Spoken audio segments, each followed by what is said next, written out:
SOAPs is a method for analyzing nonfiction. We have many strategies we use for analyzing different kinds of texts. Keep in mind, whenever you are faced with a piece of nonfiction, even if it is in print or in some kind of media, SOAPs is a great strategy to use.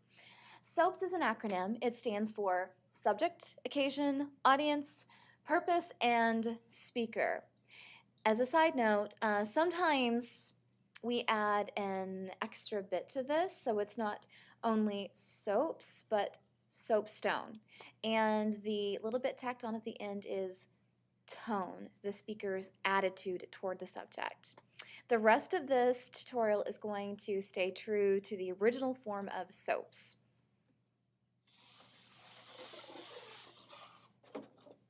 In order to discuss this, we are going to need a very short sample of nonfiction.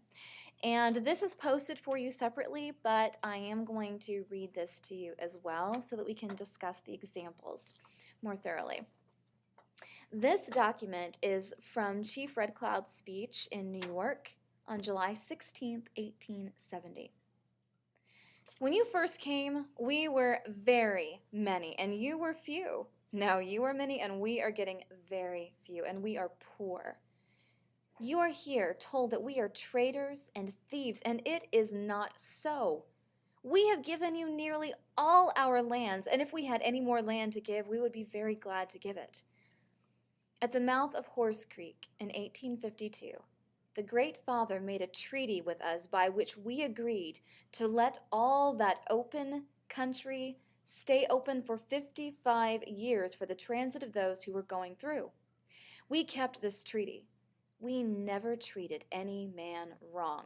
We never committed any murder or depredation until after the troops were sent into that country, and the troops killed our people and ill-treated them, and thus war and trouble arose. I have sent a great many words to the Great Father, but I don't know that they ever reached the Great Father. The words would never come to him. So I thought I would come and tell you myself. All right. So the first step in SOAPs, which helps us stay very organized in our thinking, is to analyze the subject. All right.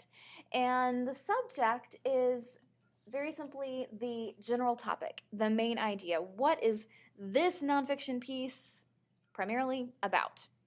Now, even though this is part of an analytical process, there's actually very little analytical thinking happening here. You're not having to think very deeply yet whenever you identify the subject of a text. You should be able to state the subject in very few words. Okay? Also include in this step the form of the text. So, for example, a speech, this is the form of the text, a speech about the treaty. So you can see that this example covers the two things you need to include in your statement of subject: the form, speech, and the general topic, the treaty, and it is expressed in only a few words. Following subject, we have occasion. Now, occasion is broken into two parts. Firstly, what is the setting? That is the time and the place. And secondly, and the more difficult thing to puzzle through, is the catalyst. All right, now let's take this word that you normally think of in association with chemistry class. A catalyst, something that makes something else happen. So, in this context, what is it that is happening in the world that causes the speaker to say this or causes the author to write this? So, back to our example with Chief Red Cloud. First of all, the setting, the time, and the place. New York, July 16th, 1870. Now, what is it that was going on in 1870 that acted as a catalyst and caused Red Cloud to actually write this? The Great Father's silence. Red Cloud says, I've been communicating, I've been trying to talk to the Great Father, and I'm not hearing anything back. That is part of what leads him to this statement. Another aspect of the catalyst, the injustices endured by Red Cloud's people. He talks about the bloodshed that has happened, and it is in large part this bloodshed that prompts him to write. And so that's how writing is brought about by a catalyst. All right. The next aspect to consider in the SOAP's analysis is audience. To whom is this piece directed? Now, the audience could be fairly broad or it could be incredibly narrow. We're talking about, is this written for an audience of children? Is this written for people with a medical background? Is this written for women's rights activists? Okay? Authors don't just write for the sake of writing, as much fun as writing can be. Writers write for people. So your job in this part of the SOAP's analysis is to determine what people this piece is written for. In Red Cloud's case, this is directed for white Americans, for leaders who represent the American public. Okay?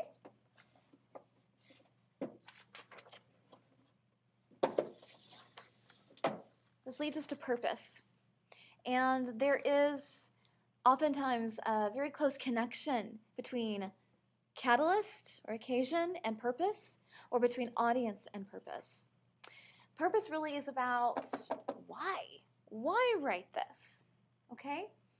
And we express purpose in the infinitive form, meaning to fill in the blank, okay? In this particular case, Chief Red Cloud is writing to the white Americans and leaders who represent the public to defend his people, to prevent further bloodshed. Okay, now I can prove this to you as the purpose because Chief Red Cloud says,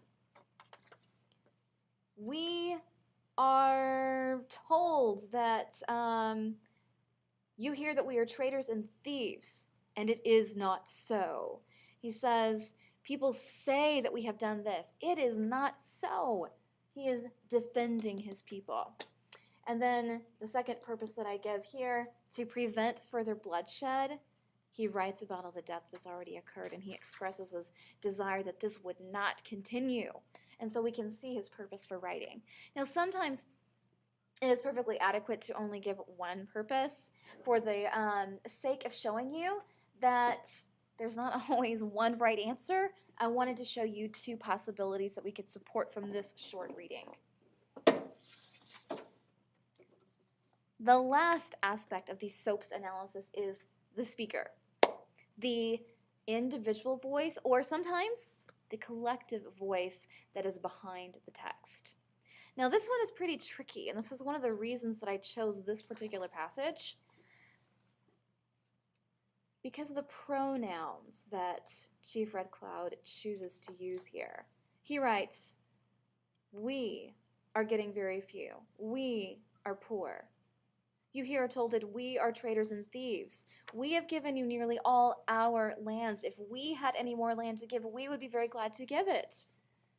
Yes, Chief Red Cloud is only one human being. However, when he writes this particular piece, he is acting as the voice of the Native American people, which is a collective voice.